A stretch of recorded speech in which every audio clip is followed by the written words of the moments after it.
Welcome to Man vs. Lipid. We are here today to try to capture on film a rare sighting of the fatty acid striatic acid.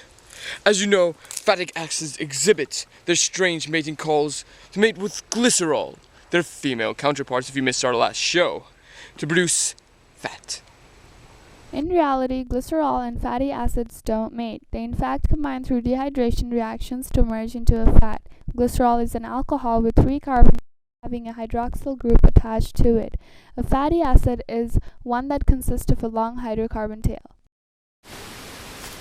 As you probably already know, if you're a frequent viewer of my show, I carry around everywhere my Super Soaker XP 270 because if I see any rancid fatty acids out there, I zap them down.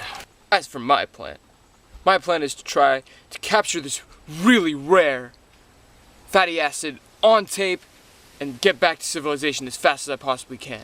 Now, I want you to take a look at this.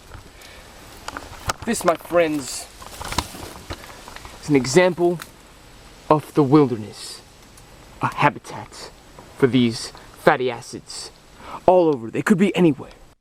The features of the fatty acid we are looking for consists of a hydrocarbon skeleton with 16 to 18 carbon atoms clearly visible in this artist's rendition and a carboxyl tail which in the second painting is clearly visible. These fatty acids are very hard to find in the wild because they are usually in their evolved state of a fat or triglycerides. These consist of 3 pairs of glycerol and fatty acid.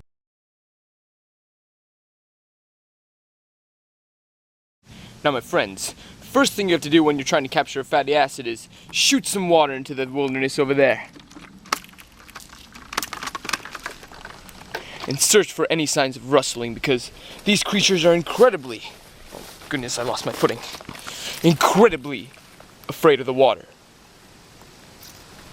The reason fatty acids are afraid of water is the fact that their carbon to hydrogen single bond is nonpolar, thus making it hydrophobic. Shooting water will cause the acid to run away, fleeing for its life. Next, in the search for these elusive creatures, we have to search for remnants of their hydrocarbon skeletons, which usually consist of 16 to maybe 18 carbon atoms. And here, we definitely see a trail. Check this out. We see pieces of carbon littering the way. Wow, this is unnatural. We see remnants of a human civilization probably preying on these fatty acids. Usually, however, lipids are only eaten in the form of saturated fatty acids in foods. Later will be, I think I better call it a night here. But before that, lipids are usually eaten in saturated fats, such as in donuts, which will later be handed out as refreshments in the lobby after the screening. For now, I'm gonna call it. As we continue the hunt, we find some sort of fungus growing on a dead tree stump. Is this gonna be my lucky day? As we approach this watering hole, I would like to take a minute to remember the effect that fats, first cousin in fact, has on our life. Phospholipids. In fact, the closest relatives to fats that are out there have a specific function in our bodies. There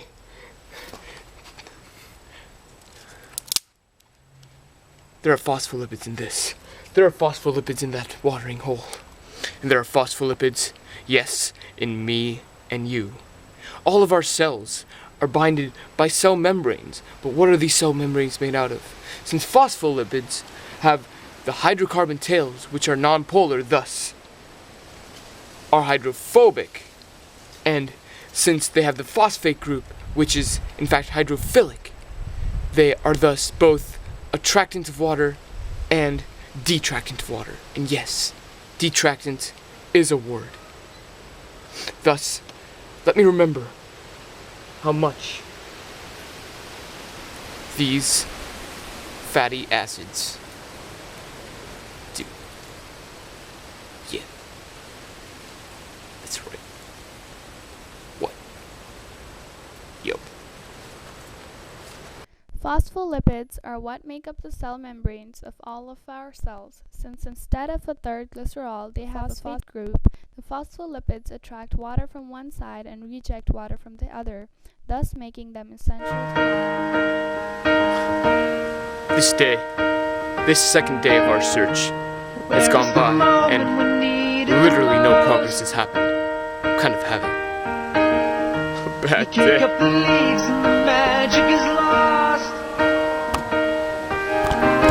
Tell me your blue skies fade to gray. Tell me your passion way, and I don't need no care. No. We're here on the relentless search for the fatty acid lipid. And while our search remains fruitless for 2 days, oh, I hear a rustling in the bushes. Since lipids are hydrophobic, we will get our Super Soaker XP27. Oh my goodness! Real footage of an actual lipid! Get him! Get him! Get him! Success.